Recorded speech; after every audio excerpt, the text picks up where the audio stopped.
Hey guys, it is Speed Screamer and welcome to another video, and today we're going to do another NASCAR review of all my number 2 Ford slash Pontiac slash Chevy, whatever. Now, the reason I've been away for a little while, I got caught down with asthma, which is pretty surprising because this is like my first asthma attack in like 6 years. So, if the pace of video uploads slows down, that's why.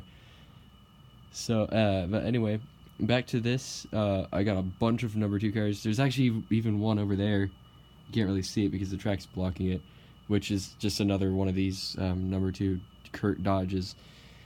So we're going to start from oldest to newest.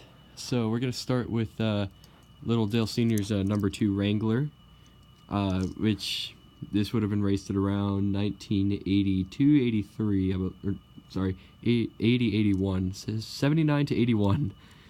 Sorry, I'm under the weather deals. But it's obviously his Wrangler theme. He's got the number 2 on it. This would have been actually late in his the days that he ran the number 2, because this is reminiscent of the same font of the number 3 that he had a couple years later.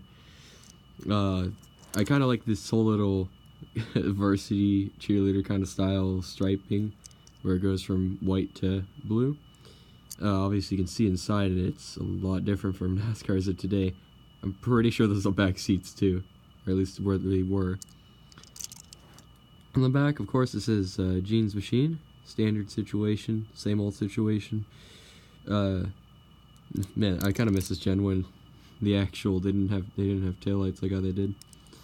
I got a big chrome grille on it. It's a little scrapey because this is a pretty old diecast. I believe I even picked this one up used too. I haven't played with it much though. It's a pretty nice diecast. I'm a big Dale Sr. fan.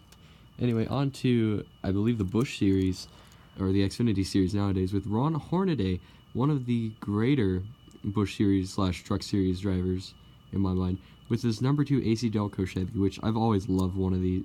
I've always thought the paint schemes are just amazing. Like, I'm a pretty fan of this. I'm a pretty big fan of like this kind of lightning bolt style design. It's really cool and it's very different from NASCAR's back then. Unfortunately, this one has been played with a lot. The front windshield, I have no clue where it's gone. It just snapped right off. It's a pretty cool diecast. Otherwise, it's pretty old. Obviously, lots of scrapes. Busch Series days. This would have been a DEI car, I think, if I'm not mistaken. And of course, it says AC Delco on it. It's got this really beautiful red, white, and blue, I guess, Monte Carlo scheme. Also, it's a Monte Carlo, which it's one of my favorite generations of stock cars, or one of my favorite stock cars, full stop. And this was X-Pipe days, I think, too. You can't really see it because the thing's just so dark. Actually, I take that back. This is an X-Pipe generation. But it's still a pretty nice diecast, nonetheless. Moving on, I believe it's another Ron Hornaday paint. Or, not Ron Hornaday, Clint Boyer. With his AC Delco Automotive Parts Chris Cable, which I have no clue what Chris Cable is. DM me that. Another really nice kind of lightning bolt paint, reminiscent of the AC Delco one. Of course, it's a Chris Cable sponsorship, so it's got Chris Cable, Chris Cable, all over it.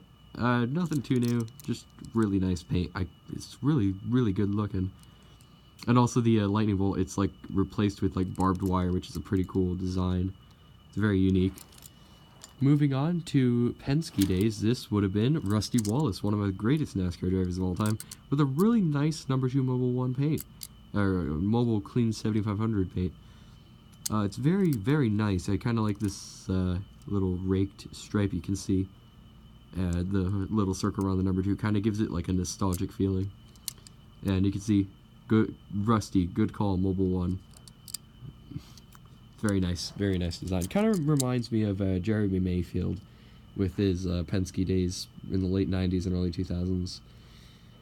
Hang on. And it says Medwest Vaco. I have no clue what that is. This one is Rusty's last ride, for what I know. Rusty's last call. This would have been Holmes? I can't remember. I was really young back then. Very, very, like, really detailed checkered flag design on the side, if you can see that. It's really nicely done. Of course, it says Rusty's Last Call on the hood. Miller Lite. If you got the time, we've got the beer, Miller beer. This was the Dodge Charger days. Really, I kind of miss Dodge. Hope they come back into NASCAR. Kodak. Haven't seen that as a sponsor in a while. Midwest Vaco, whatever that is. Miller. Good call. Good call is just a thing with Rusty now, isn't it? Really nice diecast. So this could be really clean condition too. Barely played with this apparently. Moving on to Kurt Busch, which I heard that he had a bit of a feud with Penske, but nonetheless, Kurt, because apparently, I don't know if there was a licensing agreement or if there was some sort of, like how NASCAR video games, they just replace beer names with drivers' names. I don't know. But it's a rather basic paint. It's not really anything amazing. Kind of reminiscent of Rusty Wallace's paint. Number 2, Kurt. Nothing really new. Penske, as you can see. Moving on to Brad.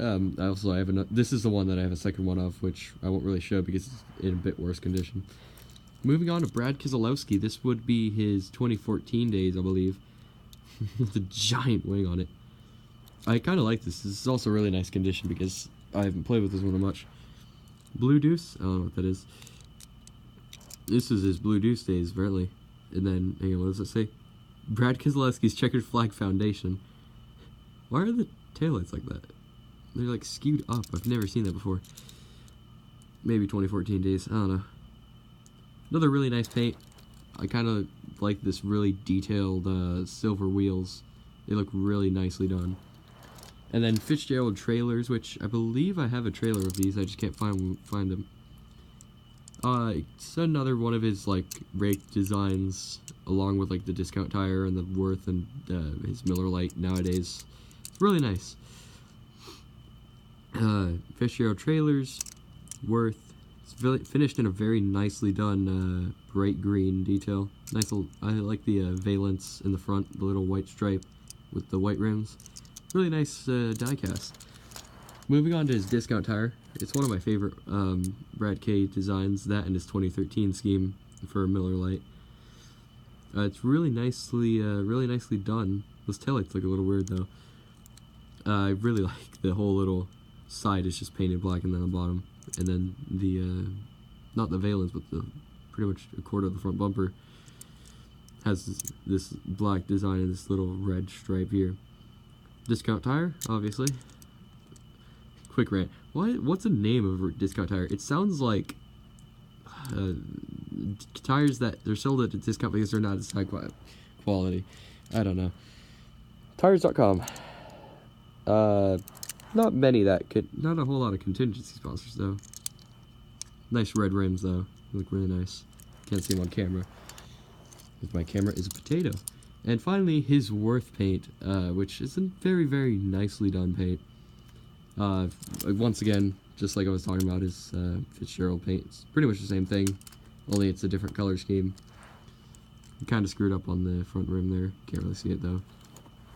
Worth, which I only really know Worth from their days when they raced the Lancia 037 in Group B. Worth.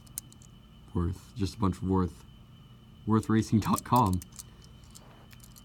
I like how the valence, of course. I'm a sucker for valences that are different colors. Nice white valence, like the Fitzgerald trailer over there. It's really nice paint. It's very well done. I'm wishing at this point that I had a 2013 scheme of Brad Keselowski, but I don't, because I wasn't a fan back then of NASCAR. But that's gonna be the end of the video here, guys. I hope you guys enjoyed. I'm waiting for the next one. It's gonna be a bunch of Dale Senior ones, which I'm excited for. But comment, rate, subscribe, and like, and bye, guys.